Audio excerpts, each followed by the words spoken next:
இதோ புரட்சி தலைவர் பேசுகிறார். பேரன்பு கொண்ட தாய்மார்களே, பெருமைக்குரிய தமிழ் பெருமக்களே, என் ரத்தத்தின் ரத்தமான உடன்பிறப்புகளே, மக்கள் தீர்ப்பே மகேசன் தீர்ப்பு என்றார் அமரர் அண்ணா அவர்கள். அதைத்தான் மக்களாட்சி தத்துவமாக அறிவித்தார்கள் அரசியல் அறிஞர்கள். மக்களுக்காக, மக்களால், மக்களை அமைத்துக் கொள்கிற ஆட்சி மக்களாட்சி. அந்த மக்களாட்சிக்கு அஸ்திவாரம் போன்றதுதான் மக்களின் வாக்குரிமை. அந்த வாக்குரிமையின் மீது எழுப்பப்படும் அற்புதமான மாளிகைதான் நல்ல அரசு. அந்த அரசு நடத்தும் ஆட்சிதான் மக்களாட்சி. அத்தகைய ஆட்சி நடத்தும் பொறுப்பில் அமர்கிறவர்கள் வல்லவர்களாக இருந்தால் மட்டும் போதாது, நல்லவர்களாகவும் இருக்க வேண்டும். நயம் மிக்கவர்களாக இருந்தால் மட்டும் போதாது, நாணயம் மிக்கவர்களாக இருக்க வேண்டும். நெஞ்சிலம் கொண்டவர்களாக இருந்தால் மட்டும் போதாது, அன்புள்ளம் கொண்டவர்களாகவும் இருக்க வேண்டும். மக்கள் மீது அதிகாரம் செலுத்துபவர்களாக மட்டும் அமையக்கூடாது, ஆதரவு காட்டுபவர்களாகவும் விளங்க வேண்டும். இப்படி மக்களின் பிரதிநிதிகளாக ஆட்சிக்கு வருபவர்கள், அரசில் இடம்பெறுபவர்கள் தூய்மையானவர்களாக, தொண்டுள்ளம் கொண்டவர்களாக, ஏழை எளிய மக்களின் தோழர்களாக, எடுத்தேன் கவிழ்த்தேன் என்று பேசாதவர்களாக, அரசியல் அதிகாரம் என்பது மக்களுக்கு சேவை செய்யும் வாய்ப்பே தவிர மக்களை ஆட்சிப்படைக்கும் உரிமையை தரும் சாதனமாக கருதாதவர்களாக, மக்களோடு மக்களாய், மக்களின் தொண்டர்களாய் வாழ்ந்து காட்ட வேண்டும் என்பதுதான் அமரர் பேரறிஞர் அண்ணா அவர்கள் நமக்கு அளித்த அரசியல் நெறியாகும்.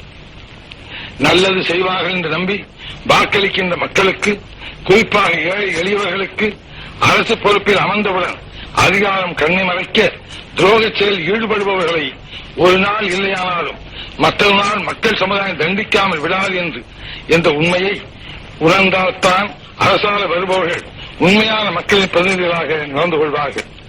அரசியல் கட்சி நடத்துவது ஆட்சியை பிடிக்கத்தான், ஆட்சியை பிடிப்பது அதிகாரம் செலுத்தத்தான் என்ற அரசியல் சித்தாந்தங்களை வெறுத்து ஒதுக்கியவர் அவர் அண்ணா அவர்கள். அண்ணா அவர்கள் ஆட்சியில் அமர்ந்ததும் ஏழை மக்களுக்கு ₹1 ஒருபடி அரிசி போட வேண்டும் என்றார்கள். ஆனால் அதிகாரிகள் சர்க்காரின் வரவு செலவு கணக்கை காட்டி ஆண்டுக்கு ₹8 கோடி துண்டுவிடும் என்று கூறினார்கள். ₹8 கோடி எப்படி தேடுவது என்று வழி கண்டுபிடிக்க வேண்டுமே தவிர ஏழைகளின் வயிற்றில் அடிக்காதீர்கள் என்று ஒருபடி அரிசி திட்டத்தை முதற்கட்டமாக நிறைவேற்றி வைக்க முனைந்தார்கள் அண்ணா அவர்கள். இதுபோன்ற திட்டங்களை நிறைவேற்ற ஆட்சியில் இருப்பவர்களுக்கு அறிவாற்றலோடு கஷ்டப்படுகிற மக்களிடத்திலே கருணை காட்ட உள்ளமும் வேண்டும். எப்படி அரசுக்கு பணம் திரட்டுவது என்று திட்டமிடுகிற பொழுது எப்படிப்பட்ட வெள்ளமென்று பணம் திரட்டுவது என்று திட்டமிடுவது முக்கியமாகும். திரட்டுகிற பணத்தை எந்தெந்த திட்டங்களுக்கு செலவு செய்வது என்று பட்டியல் போடும்போது எந்த பகுதி மக்களுக்காக திட்டம் போடுவது என்று சிந்திப்பதுதான் சமதர்ம பொருளாதார திட்டம் என்று ஒப்புக்கொள்ளப்பட்டிருக்கிறது. ஆனால் சில நேரங்களில் திட்டங்களை தீர்த்துகின்ற அரசினர், அந்த அரசை நடத்துவோர் தாங்கள் தீர்த்துகிற திட்டங்களால் மக்களுக்கு என்ன பலன் என்று பார்ப்பதை விட தங்களுக்கு எவ்வளவு லாபம் என்று பார்த்து மக்களுடைய வழிப்பணத்தில் தாங்கள் எடுத்துக்கொண்டு போக மீதிதான் மக்களுக்கு என்று பங்கு போட்டுக் கொள்ளும் பாங்கு படைத்தவர்களாக மாறிவிட்டவர். இதய சுத்தியோடு பரிசு திட்டம் படைத்த அமரர் அண்ணா இருந்த அந்த இடத்தில் இப்படிப்பட்டவர்களும் அமர்கின்ற நிலை ஏற்பட்டுவிட்டது என்று எண்ணி கண்ணீர் வடித்தேன். அந்த கண்ணீரில் தோன்றியதுதான் அனைத்து இந்திய அண்ணா திராவிட முன்னேற்ற கழகம். அமரர் அண்ணாவின் லட்சியங்களை நிறைவேற்றும் லட்சோப லட்சம் தூய தொண்டர்களின் பாசறையாக அண்ணாயிசத்தை திட்டத்தில் ஏற்றி அதன் மூலம் தூய்மையான ஆட்சியை, லஞ்சலாவண்யம் இல்லாத ஆட்சியை, ஏழை எளிய மக்களுக்கு தோழமையான ஆட்சியை, படித்தவர்கள் போற்றும் பண்புமிக்க ஆட்சியை, நாடு போற்றும் நல்ல ஆட்சியை அமைத்து காட்டுவோம் என்று சபதம் எடுத்து அதற்காக தியாகங்களை ஏற்ற தியாக மரபர்களின் பாடி விழாக விளங்குவதுதான் அனைத்து இந்திய அண்ணா திராவிட முன்னேற்ற கழகம். அனைத்து இந்திய அண்ணா திராவிட முன்னேற்ற கழகம் அமைக்கும் அரசு சமுதாயத்திலே உயர்வு தாழ்வை ஒழிக்க பாடுபடும். ஜாதியினாலே மதத்தினாலே பேதங்கள் கற்பித்து மக்களிடையே பிளவை ஏற்படுத்துகின்ற மூட நம்பிக்கைகளை அகற்ற பாடுபடும். ஒன்றே குலம் ஒருவனே தேவன் என்ற சமய நெறியை கடைபிடிக்கும். சமுதாயத்தினாலும் பொருளாதாரத்தினாலும் தாழ்த்தப்பட்ட பிற்படுத்தப்பட்ட மக்களை சமுதாயத்திலும் பொருளாதாரத்திலும் கல்வியிலும் அரசியலிலும் உயர்த்த பாடுபடும்.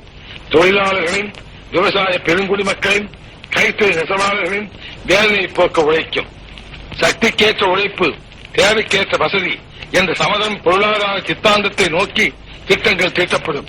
அமைப்புகளுக்கு உட்பட்ட தொழிலாளர்களின் நலம் பேணுவது மட்டுமின்றி அமைப்புகளே இல்லாமல் நாளெல்லாம் கஷ்டப்படும் கட்டிட தொழிலாளர்கள், கல்லுழைப்போர், மூட்டை சுமப்போர், கூலி வேலை செய்வோர், பார வண்டி இழுப்போர் போன்ற லட்சக்கணக்கான தொழிலாளர்களின் நல்வாழ்விற்கு சிறப்பான திட்டங்கள் தீர்க்கும்.